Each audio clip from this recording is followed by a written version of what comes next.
Today I'm going to show you how I use LINOCUT printing to create a landscape.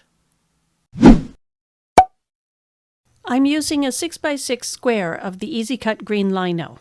I start by tracing the square into a sketchbook. That way the drawing I have will be the perfect size for the tile. For this LINOCUT print I'll be using just one color ink, black, so I find it helpful to convert the photo into just black and white. I used a mechanical pencil to sketch out the drawing and then went over parts that I needed to be darker because I'm going to be using this drawing to transfer onto the tile. Put your drawing face down on the tile, then use the back of a spoon to rub over your image and that will transfer your image onto the tile.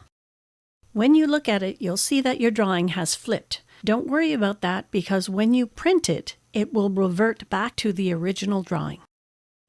The next step is to go over your drawing using a black Sharpie. This will highlight all the areas that are not cut. Remember, green means go, so when you're carving it, you'll remove all the green. You also need to remember, not every area is going to be solid black, so the areas where you want a gray tone, create some kind of a texture. In another video, I did a LINOCUT where I decided to design a very simple black and white graphic. And as I was cutting it out of the tile, I thought, why am I doing this when I already created a perfect black and white graphic on the computer? This landscape is more freehand and not as rigid, and therefore I think it lends itself to LINOCUT much better than trying to get a perfect graphic. You can see here where I quickly decide not to do perfect diagonal lines on the field as the texture. Instead, I just kind of carve away, and it's actually a lot more fun to do.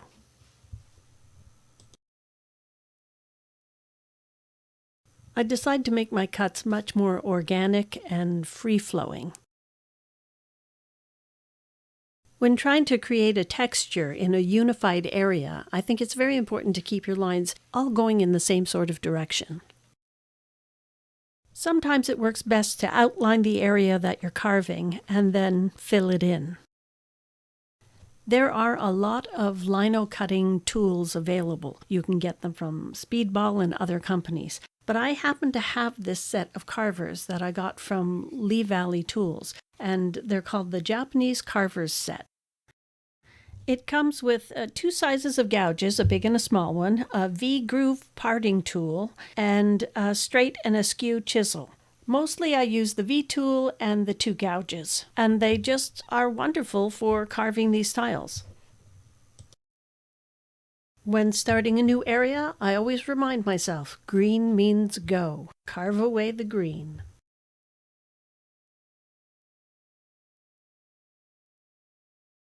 The V-tool is perfect for doing things like the fence that requires a little more detail and a straight line, and I use the gouges more for removing larger areas.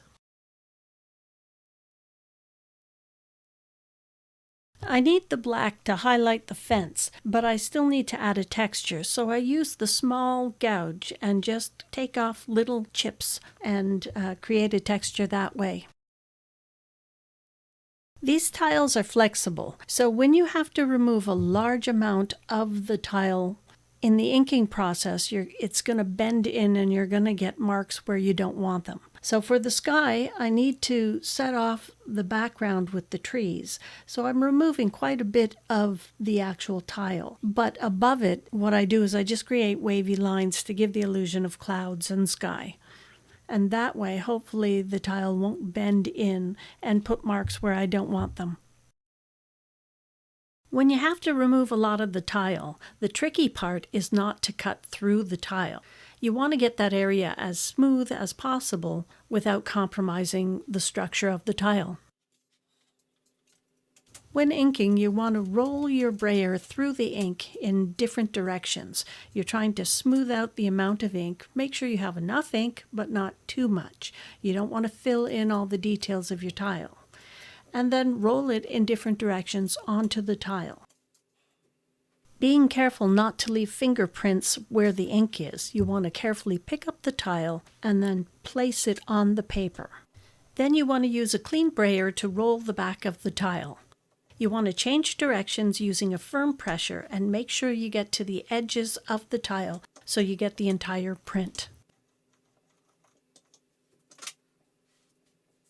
Finally, lift the tile by peeling back from one side and gently removing it to reveal the print.